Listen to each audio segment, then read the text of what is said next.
Signore e signori, parliamo un po' di questo romanzo, ma a livello generale questa volta e senza fare spoiler. Il primo dei 10 libri che compongono il libro Malazan dei Caduti.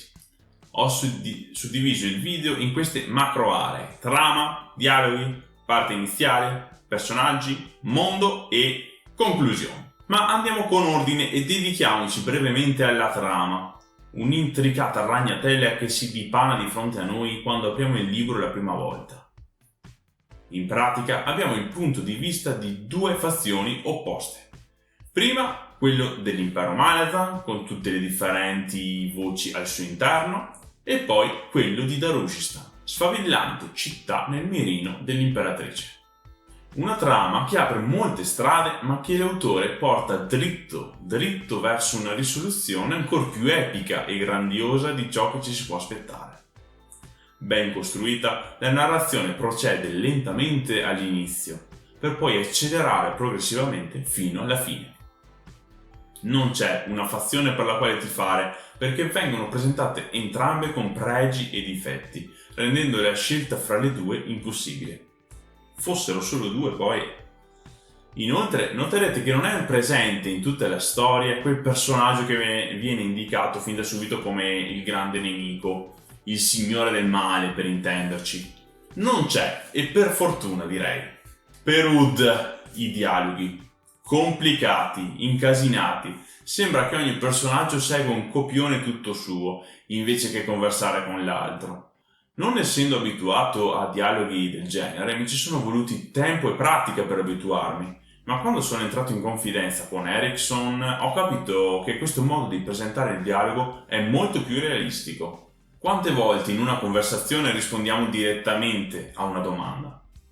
Quante volte incalziamo l'altra persona cercando di portare la conversazione dove noi vogliamo? Sembrano colloqui sconclusionati, invece sono autentici e realistici. La parte iniziale è quella più ostica. Il lettore viene catapultato in un mondo che non conosce e sente personaggi nuovi parlare di cose mai sentite. L'autore non facilita l'ingresso nel suo mondo, non fa spiegoni e non dà informazioni che sembrano indispensabili. Tutte cose che emergono piano piano lungo la strada, in modo che chi legge possa riempire gli spazi vuoti. Alt. Non tutti ovviamente, qualcosa resta sempre in sospeso. Tutto questo, unito al fatto che l'autore non spieghi granché sul mondo magico, dei, canali, eccetera, all'inizio è uno scoglio grande e imponente, ma superato quello è tutta una discesa. I giardini della luna si apre al lettore dandogli indicazioni di cui è naturalmente ingordo, e così gli intrecci fra i personaggi e gli avvenimenti della storia ci tengono incollati costantemente alle pagine e ci rendiamo conto troppo tardi di quanto siamo affamati di conoscenza e di quanto siamo già entrati in sintonia con i protagonisti. Tutto sommato, non possiamo considerare il modo di scrivere di Steven Erikson immediato o facile da seguire, anzi, richiede pazienza, attenzione e costanza.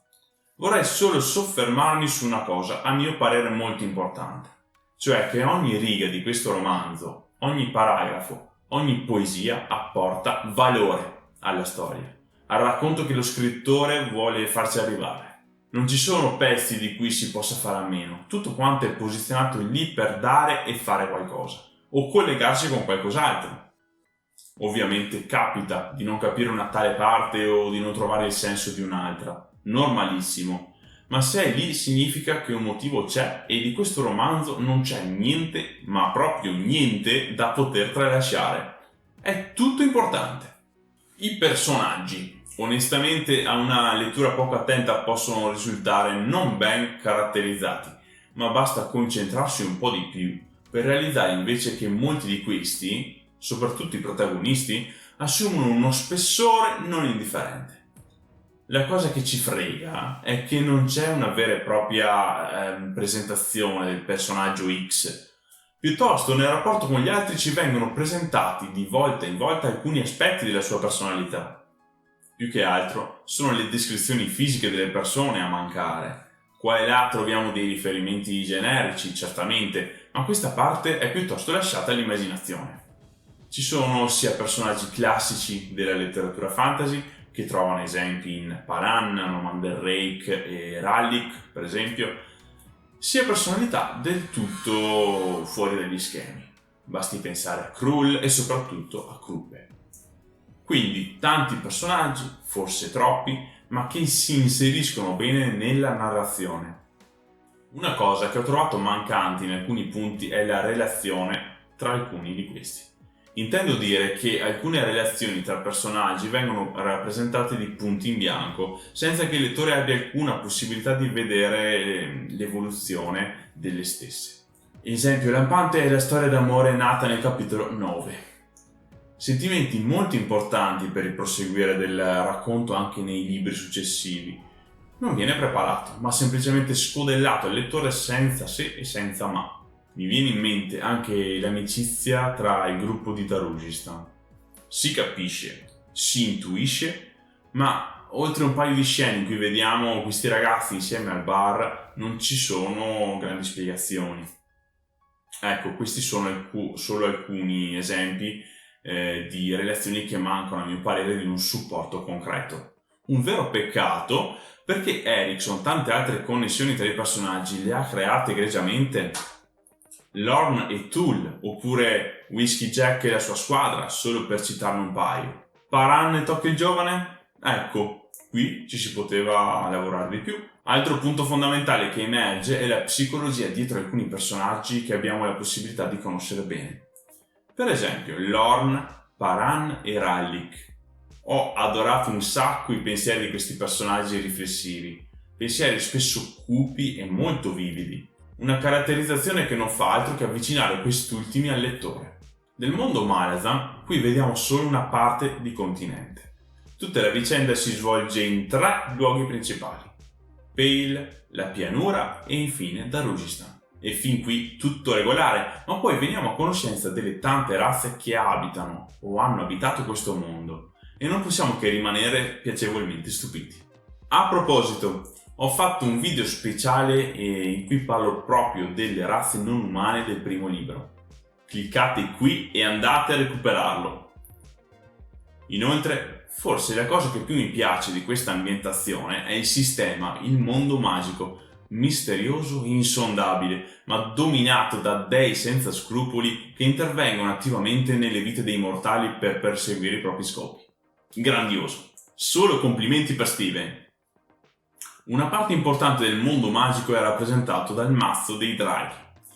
Da qui potete andare a vedere il video speciale che ho dedicato al mazzo, per scoprire cosa sia e quale sia lo scopo dell'esistenza di questo strumento.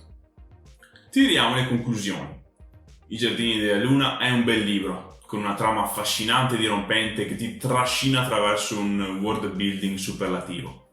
I protagonisti rimangono ben impressi nella mente e alla fine ti sembrerà di conoscerli da sempre. Troppi invece i personaggi secondari che rischiano di essere dimenticati. La difficoltà che si affronta nella prima parte del libro ripaga abbondantemente con il proseguire della vicenda. E il finale, seppur un po' troppo rapido e sbrigativo, conclude egregiamente una storia appassionante. Arriva in automatico la voglia di proseguire subito con il secondo libro, La dimora fantasma, per sapere che cosa succede a quei tizi che vediamo scannarsi per sopravvivere per tutta la durata della storia. Il romanzo mi ha dato la possibilità di rimettermi in discussione come lettore. Ho imparato un nuovo modo di approcciarmi alla lettura. Non sto dicendo che ho cominciato a leggere a testa in giù, ma semplicemente che alcuni testi richiedono al lettore uno sforzo, un'attenzione in più, cosa che prima d'ora non mi era capitata. Ultima nota negativa, seppur minima, è la percezione che si ha in alcuni punti di star leggendo qualcosa di ancora leggermente acerbo e che arriverà a maturazione esclusivamente nei volumi successivi. Forse a una prima lettura neanche si nota questa cosa, ma in rilettura ci si fa caso. Tutto ciò è spiegabile dal fatto che questo libro è stato scritto quasi 10 anni prima degli altri e quindi è normale trovarci delle lacune o delle incongruenze. I Giardini ha il compito di fare da apripista alla saga e la cosa si nota, andando a incidere nella valutazione complessiva del romanzo. chiudo qui questa recensione. I giardini della luna, un libro che vale assolutamente la pena di essere letto nonostante le imperfezioni. Non è il migliore dell'autore, ma la sufficienza se la merita tutta. Vi aprirà nuove prospettive che mai e poi mai avreste immaginato. Voi l'avete letto? Come l'avete trovato? Scrivetelo nei commenti. Ricordo sempre che questa recensione è stata inevitabilmente contagiata dai miei pareri personali, quindi sentitevi liberi di pensarla diversamente.